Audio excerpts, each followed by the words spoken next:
As everyone does on New Year's Eve, we're cheersing together. We're going to be our year. We got an email from our solicitor basically saying that our mortgage was on hold.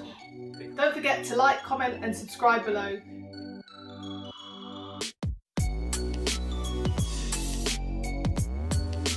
Hey guys, welcome to our YouTube channel. I'm Mel. I'm Sean. And we are The Dias Fam. This video is going to be all about our home buying journey.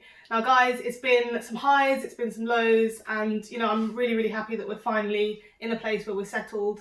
I've got to tell you, it was really hard to get here, and we've been married for 2 years now, and as soon as we got married, we decided, okay, let's save up, mainly because we spent all of our money on the wedding. But we're like, let's save up, let's not, rush to make a decision. And so Sean moved in with me and my parents, and we spent the last 2 years basically saving up since we got married. When I moved in after the wedding, we had a discussion about where we're going to go next. We were talking about whether we should buy somewhere, whether we should rent somewhere, or whether we should buy my dad's place. So I grew up in Finchley, my dad jointly owns a property with his sister. In order to do that, we would have to buy my aunt out, and at the time we were not able to buy my aunt out. So that left us with two options. First was whether we should go rent somewhere, but then at that time, well, throughout this whole process, we thought, well, actually, we don't want to be doing that. So we thought, well, the only other option is to buy somewhere. And the areas that we were looking to buy in are areas where we're close to our family. It's has good locations to get into central London for us to go to work.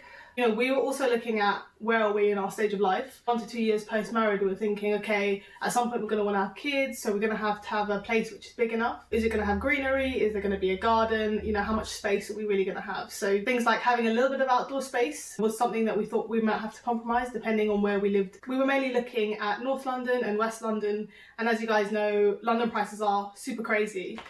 So we had a really big debate about, is it going to be a house or is it going to be a flat? And how long are we really going to live there? We had to have that honest conversation with ourselves. So I wanted to buy a house.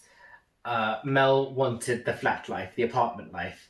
My reasoning to buy a house was, well, if we're going to buy somewhere, let's not aim to move out of it for the next 10 years. Let's at least buy somewhere, raise our family. But you wanted the city life. Well, I'm a London girl, and I just like the London life. I like to be close to the tubes, I like to have friends round, and so I really wanted to live that city life, get the views, up on the penthouse or the 8th, 9th, 10th floor. And, unfortunately we met a bit too late for me to have that life, but... We also couldn't afford a penthouse. Yeah, that too. I was thinking, okay, for a couple of years we can live that life and then we can move on to a house or something a bit more, family appropriate. But I didn't quite get my way. So we started our journey a year ago, and the first viewing that we went to see was in Egham. The pictures looked amazing. We got there, wasn't so much. It was tiny, especially for the price it was as well. Yeah, but it was in a really nice area, to be fair. I mean, that's Egham, right? And it had 2 bedrooms and I think a 3rd room. But the only problem for us is it was really far from where our family and most of our friends live. And so we actually took my mum along to that one because we were a bit like, oh, it's our first house viewing, let's take someone who knows what they're doing. And yeah, I think all of us were just in agreement that it was too far, and it also wasn't that close to London, so there was a train line there, but I think it just didn't have the right vibe for us. And then we went to Southall to look at a townhouse there.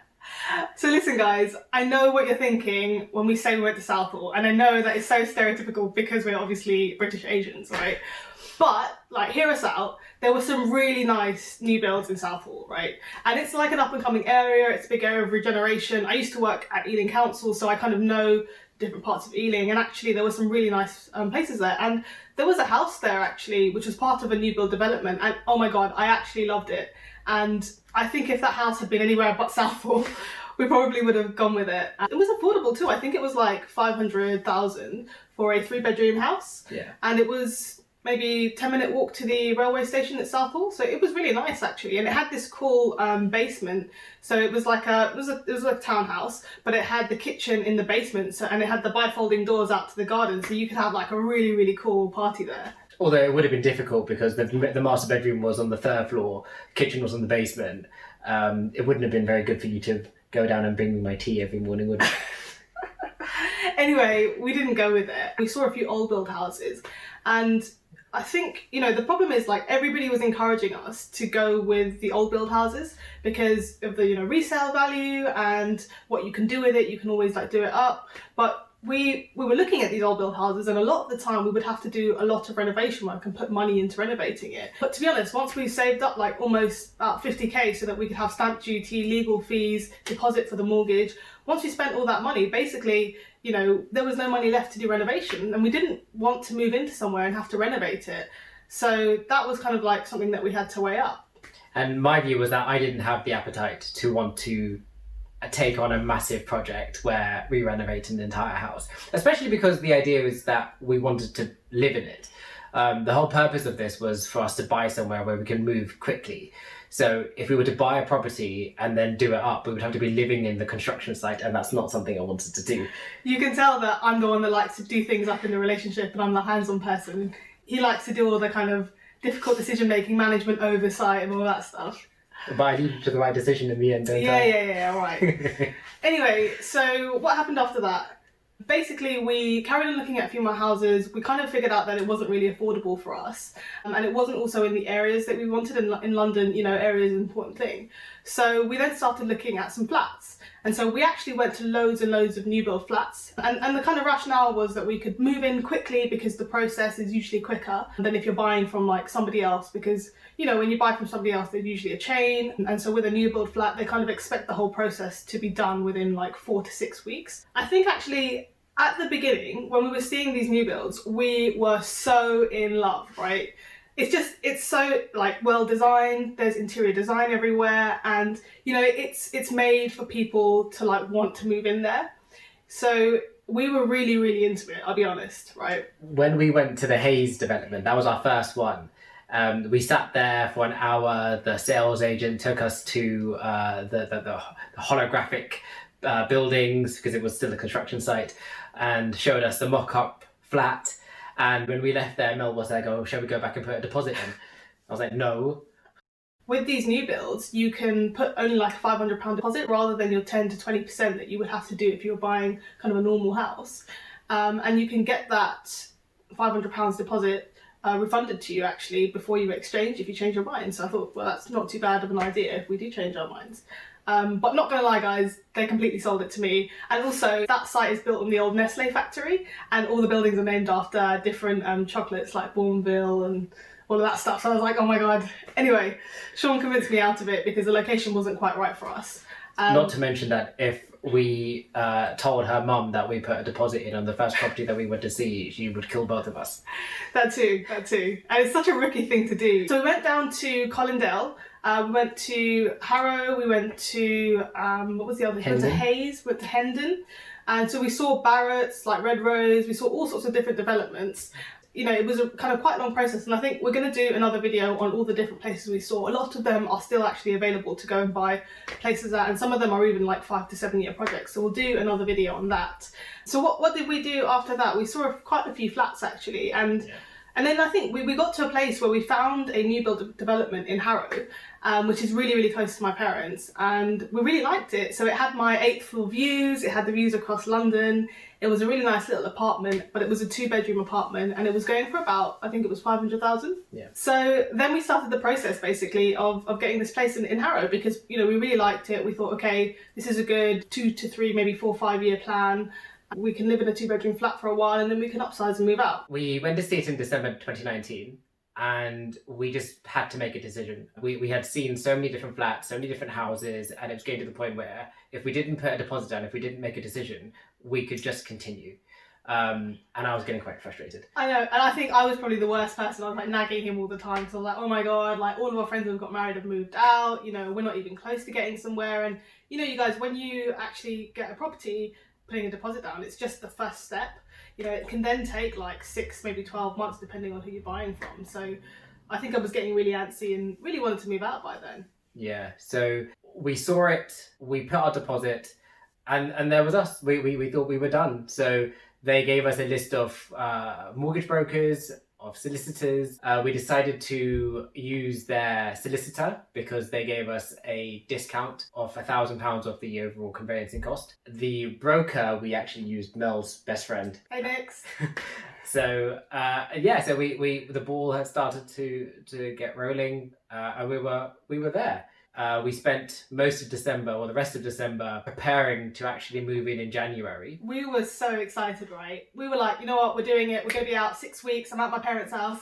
And then we even went to Dwell and we bought a dining table. And I was this close to buying sofas, right? We were so excited. No. The table was not exciting. That was an impulse buy. The table wouldn't even fit into the car. I loved the table. It was fantastic. She had to go home, get her aunt to get her big car, to come back to Dwell and put the table in. In the meantime, I was just sitting there on my lonesome, just waiting for the car to come. But it was a really nice table. Anyway, I had to sell the table. We'll tell you about that another time. And as I say, we spent December planning and preparing, and as everyone does on New Year's Eve, we're cheersing together. We were preparing for the new decade, for the new year. It was going to be our year. I'm sure actually most people thought 2020 was going to be the year, and actually it was up tank because of coronavirus. But anyway, we couldn't foresee that one. Yeah, but our tank began on the 3rd of January because we got an email from our solicitor basically saying that our mortgage was on hold because they needed to do a cladding report. Those of you that live in London or live in the UK, you'll know that cladding has been like a really big issue recently, especially because of the really tragic events of what happened at Grenfell. And, after that, loads and loads of regulations have changed about cladding to make sure that cladding is safe. So in this incident, the lender actually said to us, until you give us a report which proves that the cladding is up to the current standard, we won't be able to give you your mortgage. So at that time, we were like, oh, okay, well, the developer that we're dealing with are the same ones that actually built the buildings. We're like, okay, we'll just go back to them. We'll ask them to get this chartered report thing in, and, sure, it's fine. So we spoke to the developer. They said, okay, well, we need to speak to our head office and they're going to have to write the report for you. But the head office then came back and said, oh, we need about 2 to 3 months. Yeah. And when that email came through, we had a little debate about whether we should pull out or not. So at this point, we were like really kind of in two minds about what to do. And actually for me, I was like, how can a developer spend 2 or 3 months, getting this report together when they're the ones that built the house? It didn't give me the confidence that I needed to stay committed and wait for those 2 to 3 months, really. I was speaking to Sean and I was saying to him, what's the right thing to do? Should we wait? Do we even know that the kind of cladding is up to standard? Can we have that confidence? And so we were just going back and forth about what we should do. And No. You wanted to stay. You wanted to wait. I said no. Yeah, okay, fine. In the end, I think for me personally, I had this feeling in my heart that it wasn't the right thing for us, and sometimes you just have to listen to your conscience, and so we decided to pull out of it. We literally were like, crap, new year, not a new start, and what are we going to do now? Mel was upset for that week, and it got to the point where we didn't really know what we wanted to do, and that was really the only flat that we liked of all the flats that we saw. Yeah. We didn't really want to go back to looking at new build houses, and we certainly didn't want to go back to looking at old houses. So the only real option was the Finchley House option. So the idea of buying my aunt out. And so I gave her a call to buy her out, and lo and behold, she agreed. We effectively had to start the process again. Yeah, and I have to say, Sean's dad has been amazing throughout this whole process. He's basically the reason why we've been able to have this start in life. Because he's effectively given us his share of the house, and we've been able to then use that to leverage and then buy out his aunt. If you guys know Finchley, the house prices are absolutely insane. So without that, we basically wouldn't have been able to. As they say, everything happens for a reason. And although it's taken us, 2 years now, basically, to get to this point of being able to own a home, at least we can have the start that we know is the right thing for us. Yeah. And actually Finchley is a great option for us because it's actually more of a 10-year plan, than a couple 2 or 3 year plan. That gives us the stability, it allows us to build our life, build our home, and not have to worry about moving out in a few years' time. And the savings that we have been able to save over the last couple of years, we're going to be able to put towards the renovation of Finchley. And I know at the very beginning of this entire process, I was saying, no, I don't want to be reconstructing a home and being part of a project or anything, but actually because the Finchley house is the house I grew up in, I'm I'm less adverse to doing that because I have a vested interest in it. And also it's the area. It's so close to central London. It has amazing schools, it has amazing parks and greenery, and it's just a really good area for us to be able to have our family and for our children to grow, at least for the next 10 years. So in the end, you know, when we had an opportunity to kind of look back and see the different options that we had available to us, I think with a flat, and this was, you know, this is our personal situation. Not everybody has, you know, the same situation. You've got to weigh that into account.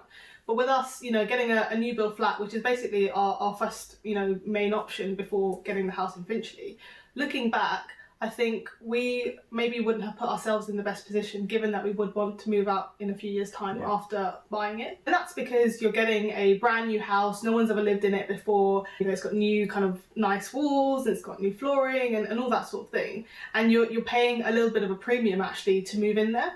And while it's really convenient, it's great if you're looking to kind of move in straight away. For us, financially, it probably wouldn't have been a good idea because we would be looking to move out within maybe 3 years, maybe 5 years at most. Say, for example, you bought a new build house, which is 500k. If you were to buy that same house, but it was an old build, like, you know, same style and same size, probably would be like, I don't know, 450k. And so that old build, all these years, like say for 5 years, would be going up in value slowly, slowly, slowly. But the new build, the minute you kind of step foot into it and you live there for a few months, that new build value actually drops a little bit. And so it might take, I don't know, 10 years to get to the same place in terms of increasing in value compared to an old build that might take only 5 years. And so that was a risk that we were thinking about as well.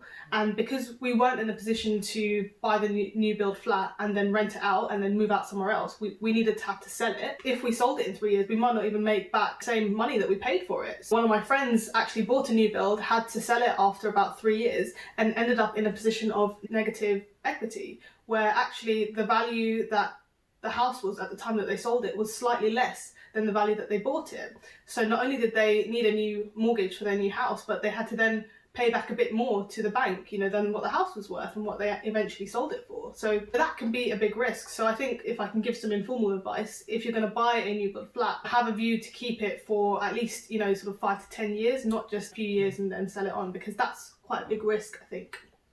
But also, a new build flat, house, whatever it is a really good way of getting your foot onto the property ladder. I think in hindsight, and one of the reasons why we're doing these videos is because we've learned a lot over the last couple of years, particularly with this process. We had the luxury of time. We had the ability to wait and not rush into something and to really think about the decisions that we were going to make. But there are people out there, many of you might be in this position where you are actually renting and you are looking to actually get your foot on the property ladder and you don't have that luxury.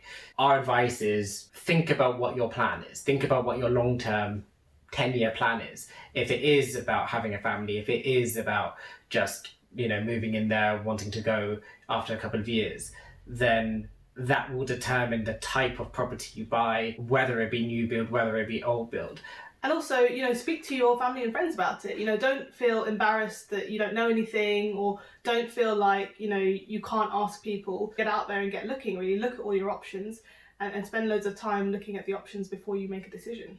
So guys, I hope you enjoyed this video. Please like, comment and subscribe below, and we'll see you next time. Bye.